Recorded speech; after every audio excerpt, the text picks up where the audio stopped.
오늘은 데살로니가전서 5장 마지막 장을 함께 나누게 됩니다. 이 5장을 마지막 5장을 보면 바울은 종말의 때를 언급하며 이 편지를 마무리 지으고자 합니다. 마지막 때가 도둑같이 임할 것이기 때문에 성도는 언제든지 깨어서 정신을 차리자라는 것입니다. 예수님께서도 이 비유를 통해서 그 하나님의 나라가 도둑같이 임할 것이라고 우리에게 경고하신 바가 있었죠.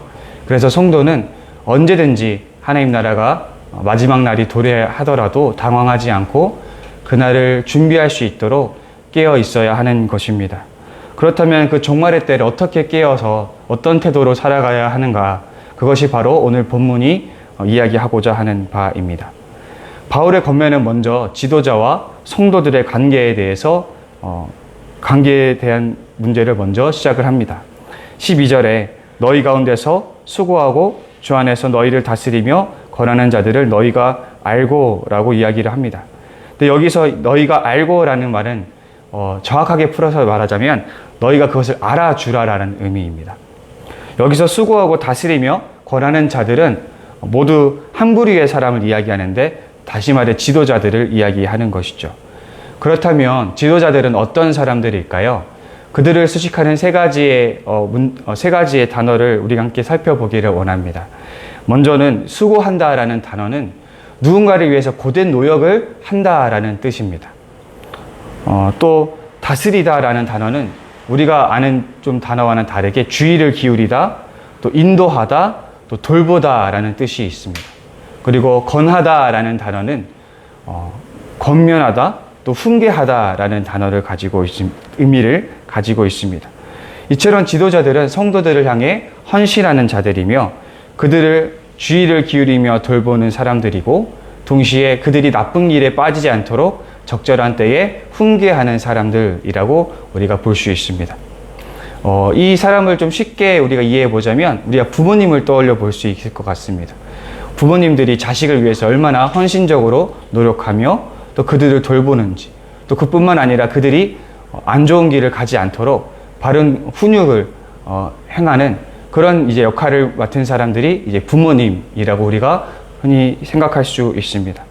그래서 참된 지도자는 부모와 같은 성품과 헌신, 그리고 책임감을 가지고 있어야 하는 것입니다. 근데 이것이 정말로 쉽지 않은 것이, 바울이 고린도전서에서 그런 말을 한 적이 있었죠. 일만 스승은 많되 아비는 많지 않다 라는 말을 한 것이, 이 부모의 성품을 가진 사람이 많지 않다, 그만큼 부모의 성품을 가지기가 쉽지가 않다라고 말을 했었던 것입니다. 따라서 이 리더의 자리에 이 리더의 자격을 가지는 것은 결코 쉬운 문제가 아닌 것입니다. 지도자가 먼저 성도를 향해 참된 사랑과 헌신이 우선시 될 때에, 그것이 성도들을 직접 목격하고 체감할 때 비로소 리더자의 권위가 세워진다라고 할 수 있는 것입니다. 여기 앉아 계신 분들 중에는 이제 리더의 자리에 계신 분들이 많을 것입니다. 그렇다면 우리 리더자들은 과연 어떤 마음가짐으로 이 직분을 감당하고 있는지 좀 되돌아보는 시간이 되었으면 좋겠습니다. 혹시 목원들이 잘 따라와 주지 않아서 속상할 때가 있지는 않으십니까? 혹시 목원들 한 사람 한 사람에 대해서 아쉬운 부분들이 있으십니까? 그러나 오늘 본문의 말씀이 우리에게 먼저 말하는 것은 직분자들이 그 스스로 먼저 돌아보라 라는 것입니다. 과연 우리 직분자들은 성도들이 신뢰할 만큼 헌신적이고 정말 성도들을 돌보고 있는지, 또 권면의 말씀으로 그들을 훈육하고 있는지를 먼저 돌아보라 라는 말씀을 오늘 본문이 우리에게 주고 있는 것입니다. 따라서 우리 직분자들이 먼저 이 말씀 앞에 온전히 서 볼 수 있기를 바랍니다. 우리 직분자들이 이 자리라는 어떤 자리가 갖는 권력으로서 자신의 어떤 권위를 증명해내는 것이 아니라, 그냥 어떤 말로써 권력을 증명해내는 것이 아니라 정말 그 지도자의 합당한 그 행동으로서 증명해내 보일 수 있는 우리가 되었으면 좋겠습니다. 그래서 우리가 먼저 사랑하고, 먼저 그들을 위해 헌신하며, 먼저 그들을 세심하게 돌보는 그런 행위가 먼저 우선시 될 때에, 그럴 때에 성도들도 그 행동과 헌신에 감격하여 그 사랑을 극진히 존경한다고 오늘 성경이 말하고 있습니다.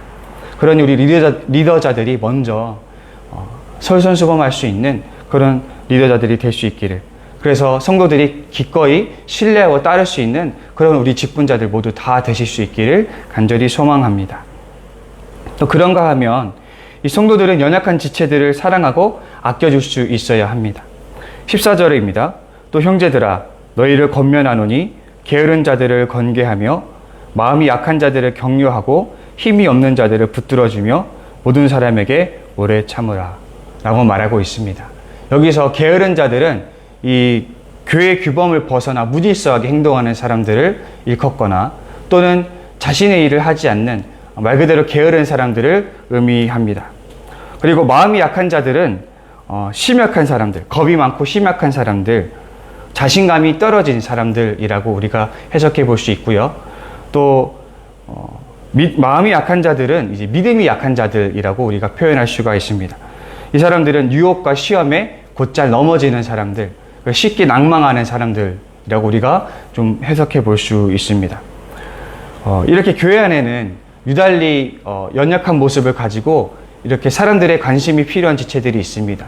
물론 교회는 죄인들의 모임이라고 하여서 다 허물이 많고 다 죄가 많은 사람들이 모이는 공동체이지만 특별히 교회 안에는 특별히 더 세심한 배려와 관심이 필요한 그런 지체들이 있기 마련입니다. 하나님은 구약의 시대 때부터 특별히 약자 공동체에게 대한 편애를 아끼지 않으셨습니다. 나그네나 고아와 가부와 같은 하나님이 특별한 애정을 쏟아붓는 대상들이 있었음을 성경에서는 우리가 쉽게 찾아볼 수가 있죠. 예수님 또한 이 하나님의 사랑을 고스란히 우리에게 보여주시기도 하셨습니다. 예수님이 주로 활동했던 지역이나 예수님이 주로 만났던 사람들을 우리가 좀 주목해 보자면 예수님은 세리와 또 창녀, 또 이방인과 또 나병 환자와 같이 사회 주변부로 밀려난 이 사회적 약자들과 함께 주로 어울리셨던 모습을 우리가 발견할 수 있습니다. 이처럼 교회는 특별히 더 세심한 관심이 필요한 연약한 사람들, 더 많은 관심과 헌신이 필요한 사람들에게 더 많은 애정과 관심과 사랑과 헌신을 베풀어야 하는 그런 책임이 있다라는 것입니다. 그런데 이 말씀이 지도자들에게 주어진 것이 아니라 일반 형제들에게 주어졌다는 것, 다시 말해서 일반 성도들에게 주어졌다는 사실을 우리가 기억해야 할 것입니다. 본문은 이 지도자들이 성도들을 먼저 섬기고 품어야 한다라고 말을 하고 있지만 그럼에도 성도는 그저 일방적으로 받기만 하는 그런 위치에 있는 사람들이 아니라는 것입니다. 성도는 목회자나 또는 다른 직분자들의 섬김을 받는 위치에 있는 것은 사실이지만 또 거기에 그 지도자들을 통해서 받은 사랑, 또 지도자들에게서 배운 그 사랑을 가지고 옆에 있는 성도들에게 그 사랑을, 그 헌신을 나누는 그런 의무를 감당해야 한다라는 것입니다. 교회에는 이 직분자들의 헌신으로만 세워지지 않습니다. 우리가 교회가 소수의 헌신으로만 돌아가는 교회가 있다고 한다면 그 교회는 건강한 교회라고 볼 수가 없고요. 또 그런 교회는 오래 지속될 수도 없기 마련입니다. 교회의 모든 결국 구성원들은 각자가 맡겨진 헌신의 몫이 있다는 사실을 기억해야 하는 것입니다. 결국 종말의 때에 우리가 점검해야 할 첫 번째 삶의 영역은 바로 교회 생활인 것입니다. 지도자들은 성도를 사랑하고 섬기는 자세가 먼저 되어야 할 것입니다. 그러나 성도는 그저 받는 것에서 만족하는 것이 아니라 그저 받는 데만 익숙한 것이 아니라 또 다른 공동체 구성원들을 또 사랑하고 섬기는 그런 역할을 감당해야 하는 것입니다. 결국 교회는 누가 주인이랄 것 할 것 없이 모두가 서로 사랑하고 돌보는 공동체가 되어야 한다는 것이 오늘 바울이 우리에게 주는 첫 번째 권면의 내용입니다.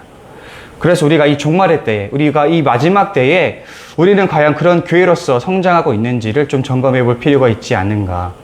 우리가 주일에 한 번만 만나는 그런 관계로서 만족할 것이 아니라 우리가 주중에서도 서로를 돌아보며 서로를 위해 세심한 배려와 관심을 그리고 헌신을 서로 나눌 수 있는 그런 공동체로서 우리는 건강하게 자라나가고 있는지를 우리가 스스로 한번 점검해 볼 필요가 있지 않은가. 그렇게 서로를 좀 되돌아보는 시간들이 있기를 간절히 소망합니다. 또 이어서 우리가 16절에서 18절의 내용을 보면 그런 말씀이죠. 항상 기뻐하라, 쉬지 말고 기도하라, 범사에 감사하라. 너무나 잘 알려진 구절이고 너무나 우리가 많이 들었던 구절입니다. 근데 이 본문은 우리를 매우 곤란하게 만들기도 하는 것이 사실입니다. 왜냐하면 우리가 항상 기뻐하는 것, 쉬지 말고 기도하는 것, 그리고 모든 일에 감사하는 것이 사실은 이 앞에 붙어 있는 항상, 모든, 쉬지 말고 이런 단어 때문에 우리가 이 명령을 지키는 것이 결코 쉽지 않다라는 것이죠. 이런 수식어는 우리가 이런 명령을, 이런 권면을 지키는 것을 좀 불가능하게 만드는 것이 아닌가라는 생각을 하게 합니다.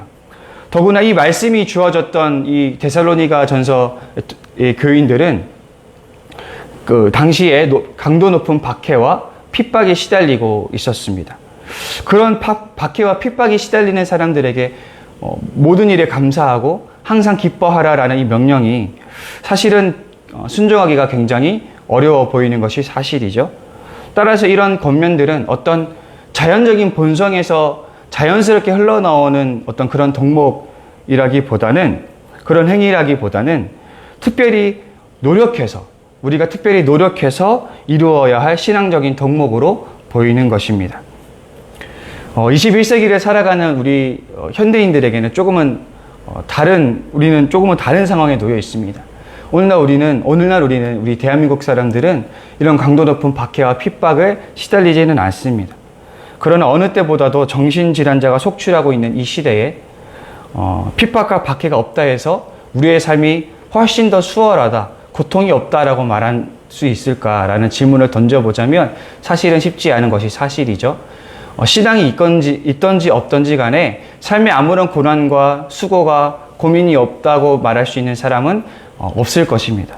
더구나 비록 그 결은 다르겠지만 21세기의 신앙을 가지고 살아간다는 것도 적잖이 많은 부담을 가지고 살아가야 하는 그런 시대입니다. 과연 우리의 시대는 박해와 핍박이 없다고 해서 완전히 고통 없는 삶을 살 수 있는가? 항상 기뻐하는 삶을 살 수 있는가? 라고 질문을 던져보자면 우리가 항상 기뻐할 수 있거나 매사에 감사할 수 있는 삶은 여전히 우리에게는 거리가 멀지 않나 라는 생각을 하게 됩니다. 오늘날도 이 권면의 말씀은 여전히 자연적인 본성으로는 이룰 수 없는 경지 같아 보입니다.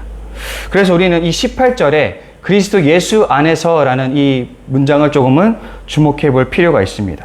이 그리스도 안에서라는 단어는 바울이 154번을 사용할 만큼 굉장히 바울이 자주 사용한 바울의 중요한 신학 중에 하나입니다. 이 그리스도 예수 안에서라는 이 표현은 굉장히 많이 사용되었기 때문에 다양한 의미로 해석이 될 수 있습니다. 그러나 추려서 오늘 맥락에서만 살펴보자면 이 그리스도 안에서라는 뜻은 특별히 그리스도와의 영적 교제 안에서라는 뜻입니다. 우리가 그런 뜻으로 의미를 해석해 볼 수 있습니다. 그러니까 우리가 항상 기뻐하고 매사에 감사하며 기도하는 것은 우리의 노력이 필요하긴 하지만 어떤 우리의 힘과 우리의 의지력으로 행하는 것이 아니라는 사실을 우리가 기억해야 됩니다. 우리가 이런 신앙적 덕목을 이룰 수 있는 비결은 우리에게 있는 것이 아니라 우리가 그리스도와의 영적 교제 속에 있을 때에, 우리가 그 그리스도와의 친밀한 연합 속에 있을 때에 우리 안에서 일어날 수 있는 일이라는 사실입니다. 그래서 요한복음 15장 5절에서는 이런 말씀이 있습니다. 나는 포도나무여 너희는 가지라. 그가 내 안에 내가 그 안에 거하면 사람이 열매를 많이 맺나니 나를 떠나서는 너희가 아무것도 할 수 없음이라. 결국 우리가 오늘 신앙적 덕목을 성취하는 데 있어서 기억해야 될 것은 우리의 의지의 문제로 이것을 해결할 수 있는 것이 아니라 우리가 그리스도 안에 머물러 있을 때, 그리스도라는 그 나무에 우리가 붙어 있을 때 그분과의 친밀한 연합과 교제 속에서 부어지는 그 은혜와 능력을 통하여서 우리가 이런 신앙적인 덕목들을 행할 수 있다는 사실을 우리가 잊어서는 안 될 것입니다. 그러니 우리가 노력해야 될 것은 우리가 이런 신앙적 덕목을 이루는 것도 중요하지만 가장 먼저 우리가 해야 될 것은 우리가 매일매일 그리스도 안에 머물러 있는 것입니다.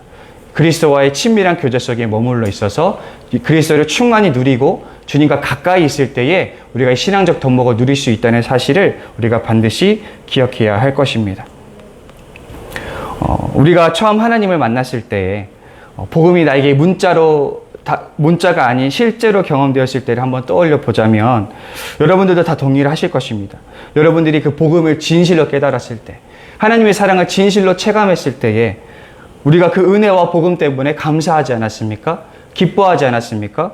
내 상황과 여건은 변한 것이 전혀 없지만 내가 그 사랑을 깨달음으로 인해서 감사가 터져나오고 기쁨이 터져나오고 찬양이 터져나오지 않았습니까?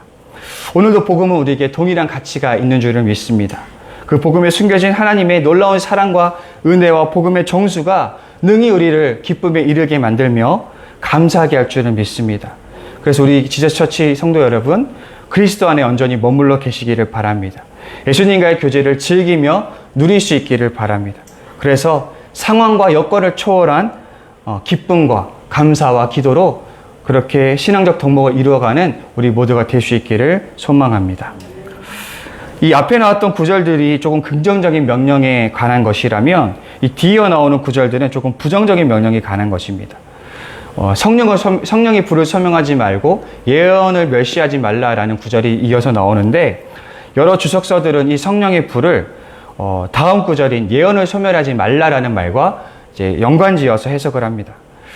이게 성령의 불을 이 예언과 관련지어서 해석하기로는 우리가 가장 적절한 예시는 예레미야 20장 9절을 보면 알 수 있습니다. 20장 9절에 이렇게 이야기합니다. 내가 다시는 여호와를 선포하지 아니하며 그 이름으로 말하지 아니하리라 하면 나의 마음이 불붙는 것 같아서 골수에 사무치니 답답하여 견딜 수 없나이다 라고 말합니다. 또 구약에서 하나님의 영이 임할 때 대표적으로 일어나는 일이 바로 예언하는 일입니다. 한 번은 사울이 다윗을 찾기 위해서 예언자들이 있는 예언자 무리에게 이제 사울이 전령을 보내게 됩니다. 근데 사울이 전령을 보냈을 때 하나님의 영이 전령들에게 임하니까 전령들이 예언하는 일이 일어나게 됩니다. 근데 그 일이 한 차례, 두 차례, 세 차례 일어나게 되고 결국에는 이 다윗을 잡아오지 못하자, 전령들이 잡아오지 못하자 사울이 직접 이제 예언자 무리에게로 가게 되는데 사울조차도 하나님의 영이 임하게 되니까 이제 예언을 하게 되는 모습을 보게 됩니다. 따라서 이 성령의 역사로 인해서 구체적으로 나타나는 표징이 뭐냐면 그 대표적인 표징이 바로 예언하는 일인 것입니다. 따라서 예언을 멸시하지 말라는 것은 성령을 멸시하지 말라라는 의미로 해석이 될 수 있는 것입니다. 여기서 예언이란 그저 미래의 어떤 일들을 점지하듯이 무당이 점치듯이 맞추는 그런 일들을 의미하는 것이 아니라 하나님의 뜻을 분명히 전달하는 것을 의미합니다. 그래서 우리가 구약의 예언자들이 했던 예언들을 떠올려 보면 그들의 주된 관심은 미래에 있지 않아요. 가령 어떤 예언자가 어떤 왕에게 심판의 메시지를 선포한다면 이 심판의 메시지가 정확히 몇 날 몇 시에 일어날 것인가 이런 것이 중요한 것이 아니라 그 하나님의 심판을 초래하게 만드는 왕들의 어떤 불신앙과 그런 죄악들을 꼬집는 데에 그 예언의 목적이 있다라는 것입니다. 다시 말해서 하나님의 그 미래의 심판을 초래하는 현재의 문제점에 대해서 관심을 가지는 것이 예언의 주된 목적입니다. 따라서 예언의 주된 목적은 현재의 문제점을 지적하고 개선시키는 것이 주 목적이고 결국 현재를 향한 하나님의 분명한 뜻이 곧 예언이라고 할 수가 있습니다. 따라서 바울은 고린도전서에서 특별히 예언하기를 열망하라라고 주문하고 있죠. 그것이 교회의 모두 덕이 되기 때문입니다. 따라서 교회의 덕을 위해서 예언의 은사는 권장되어야 하는 것입니다. 나머지 21절과 22절도 역시 예언과 관련되어 있을 경우가 높습니다. 이 초대교회의 골칫거리였던 대표적인 문제 중에 하나가 바로 거짓 교사 문제입니다. 이 거짓 교사들은 공식 석상에서 이제 거짓된 말로써 사람들을 혼란케 하는, 그래서 많은 사람들이 거짓 교사들로 인해서 신앙이 이제 어그러지고 신앙의 혼란을 겪는 일들이 굉장히 많았습니다. 따라서 교회에서 선포되는 모든 말씀들이 반드시 옳은 것은 아니라는 사실을 이 성도들이 기억해야 되고 무엇이 좋고 나쁜지를 검증하는 과정이 필요하다라는 것이죠. 우리는 어느 때보다 이런 분별력이 더욱 절실한 시대에 살아가고 있습니다. 여러분들이 유튜브에 예언이라는 글씨를 검색을 해보면 예언뿐만 아닙니다. 기독교에 관련된 키워드를 검색만 해보셔도 정말 하나님의 이름으로 선포되는 온갖 말씀들이 정말 쏟아지는 세상에 우리가 살아가고 있습니다. 근데 검증되지 않은 정말 수많은 컨텐츠들이 이 조회수를 노리고 온갖 자극적인 문구들로 성도들을 유혹하는 것을 우리가 볼 수가 있습니다. 그 중에는 우리가 취할 수 있는 것들도 있겠으나 많은 경우는 무익하고 잘못된 말씀도 너무나 많다는 것이 사실입니다. 성도는 그럴 때에 분별할 줄 아는 지혜가 필요한 것입니다. 순전히 나의 흥미를 그저 끌거나 뭔가 나의 생각과 부합되는 내용들을 골라 취할 것이 아니라 그 동기와 방향이 그 내용이 정말 옳은 것인지를 분별할 줄 아는 태도를 가져야 한다라는 것이죠. 그렇다면 우리가 어떻게 분별할 수 있을 것인가? 어떻게 거짓 교사와 같은 어떻게 하면 거짓된 그런 목소리들을 우리가 분별할 수 있는가? 요한복음 14장 26절에 이런 말씀이 있습니다. 보혜사 곧 아버지께서 내 이름으로 보내실 성령 그가 너희에게 모든 것을 가르치시고 내가 너희에게 말한 모든 것을 생각나게 하시리라. 결국 성령의 주된 역할은 무엇이냐면 예수님을 가르치셨던 그 가르침, 예수님이 주셨던 계명을 가르치고 생각나게 하는데 보혜사의 주된 역할이 있다라는 것입니다. 다시 말해서 성령의 주된 역할은 예수님의 가르침을 생각나게 하는 것이죠. 예수님의 계명을 가르치는 것에 주 목적이 있다라는 것입니다. 따라서 모든 것은 예수님의 가르침을 통해서 예수님의 말씀을 통해서 분별되어야 한다라는 것이죠. 결국에는 우리가 예수님의 가르침을 더 깊이 공부하고 익힐수록 우리가 예수님의 가르침에 더욱 천착할수록 우리는 보다 더 올바른 분별력을 가질 수 있게 된다라는 것입니다. 말씀을 마무리하겠습니다. 이 조말의 때를 살아가는 우리 성도들에게 크게 두 가지 명령이 주어집니다. 하나는 긍정적인 명령으로서 우리 삶에 우리가 더해야 할 선한 것들이 있습니다. 사랑과 섬김과 인내입니다. 또 예수님과의 친밀한 교제 안에서 기뻐하고 기도하고 감사하는 것입니다. 동시에 우리는 성령을 소멸하지 않아야 하는데 구체적으로는 우리가 말씀 사역에 힘써야 한다라는 의미로 우리가 해석해 볼 수가 있는 것입니다. 더불어 우리는 그 예수님의 가르침을 더 열심히 정진하여 따를 때에 이 예언의 말씀을 발견할 수 있고 또 분별할 수가 있습니다. 오늘 하나님이 우리에게 주시는 이 말씀에 도전을 받을 수 있는 우리 성도님들이 될 수 있기를 바랍니다. 교회를 사랑하고 섬기는 우리 공동체가 될 수 있기를 바라며 예수님과의 친밀한 교제 안에서 풍성한 열매를 누릴 수 있는 우리 모두가 될 수 있기를 바랍니다. 더욱더 예수님의 말씀에 힘쓸 수 있는 우리 지저스 처치가 될 수 있기를 간절히 소망합니다. 우리 이 시간 함께 기도할 텐데요. 우리가 이 시간 기도하실 때 이제 여름이 마무리되고 이제 9월이 다가오고 있습니다. 하나님, 우리가 또 앞으로도 펼쳐질 사역들을 위해서 기도합니다. 그 사역들이 주님의 놀라우신 손길을 만나 아름다운 열매를 맺을 수 있도록 위해서 기도해 주시고 또 각자 우리 성도들 건강 잃지 않도록 위해서 기도해 주시고 또 각자 가지고 나오신 기도 제목 가지고 기도하실 텐데 제가 기도하고 마무리 기도하고 함께 기도하도록 하겠습니다. 하나님 감사합니다. 오늘도 우리에게 귀한 말씀을 우리에게 주셨습니다. 하나님 우리가 기억해야 될 것들이 여러 가지입니다. 하나님 우리가 직분자들은 먼저 사랑하고 섬길 수 있는 자들이 되게 하시고 또 성도들은 믿음이 약한 자들을 돌아볼 수 있는 우리 모두가 되게 하여 주시옵소서. 더불어 하나님과의 친밀한 교제를 통하여서 우리가 항상 기뻐하며 쉬지 않고 기도하고 매사에 감사할 수 있는 복된 인생들 될 수 있도록 도와주시고 우리가 특별히 예언의 말씀, 하나님의 말씀을 천착하며 살아갈 수 있는 복된 인생들이 될 수 있도록 은혜를 내려 주시옵소서. 감사드리며 예수님의 이름으로 기도합니다. 아멘.